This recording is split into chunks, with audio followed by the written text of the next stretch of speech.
Tell me, you said you're not looking past Gradovich. This is your third world title defense. Tell me about Gradovich.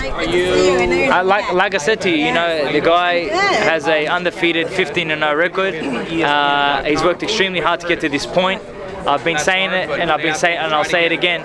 A guy that has 15 fights and getting a world title shot fights like he's had 30. I've worked extremely hard. I know Gradovich is going to bring his A game. I'm going to bring my A game. It's going to be a great fight, but this is going to be a good fighter against a better fighter.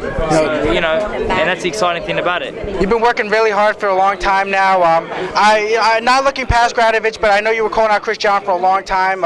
You wanted to do that fight. Why hasn't that fight happened? Look, Chris John, you know, no disrespect to him, he's a great champion, and he's won. He's had 15 title defenses. That's amazing. You know, the guy's a phenomenal fighter. He's achieved some serious things. Like, he's beaten some serious names. Juan Manuel Marquez is on his. He's beaten Derek Gainer. You know, he's got some serious names on there, but I just feel like now he's getting old, and I think they're trying to keep him undefeated so that he can beat Rocky Marciano's record as an undefeated fighter and retire with his title. But that's not fair to the boxing fans, and that's not fair to people like me who work extremely hard to win a world title. And I'm putting it out there. I'm ready and willing. Chris John, if you're watching this, I promise you right now, call my promoter, we'll do the deal and we'll make the fight happen. I'm ready. Gradovich is with Robert Garcia's camp. If you're trying to fight the best, there's another guy in Robert Garcia's camp that could be out there for you then. Mikey Garcia. Mikey Garcia is another great fighter. You know, he did a fantastic job doing what he did to Orlando Salido. That was monster performance.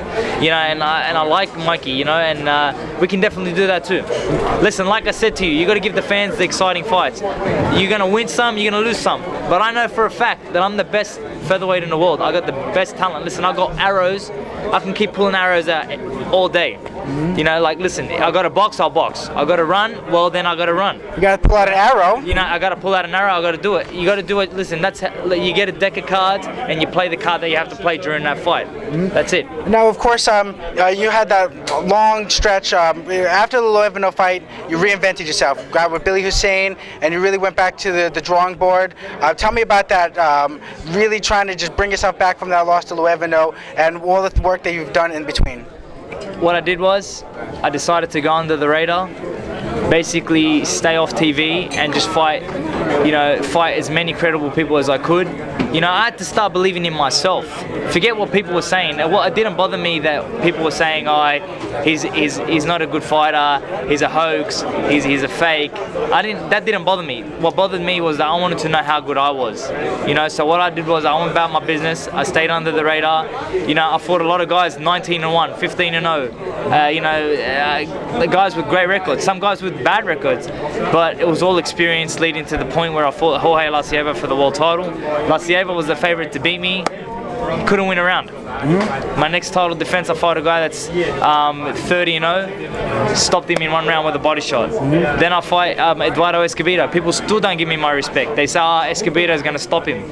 Escobedo's too strong. Escobedo quit on a stool. I speak to Gary Shaw. Gary Shaw says to me that you never see a Mexican quit on a stool. You made a Mexican quit on a stool. You know, it was a great performance. And as I said, you know, I've been working extremely hard. The last guy that I fought was 28 wins, 26 knockouts, and 2 losses. You know, like, so I haven't been fighting guys that are going to give me easy victories. I've been working extremely hard. I know what I've done in this preparation for this fight. I know what I can do in the future.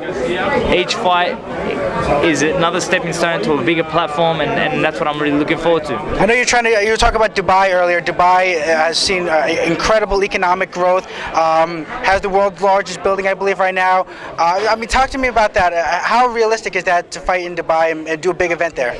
It's more realistic than you believe. Believe me when I tell you, you know, the Arab world does know about me now, and they know that I'm the only Arab world champion in the sport of boxing, and that's big because I know they're looking for a star.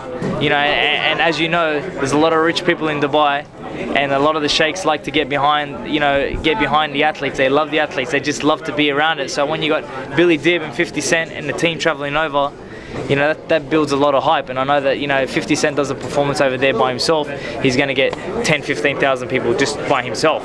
That's a minimal. So, you know, once he announces that Billy Dib's going to fight on the card and we're going to do a music/boxing event, you got fireworks. You know, last question. I know you're really close friends with one of my favorite fighters of all time, Prince Nassim Ahmed. You think he'll be making any cameo appearances in some of your future events? If I fight in Dubai, why not? You know, I know Prince Nassim doesn't really like to come to America much. You know, he thinks it's too far.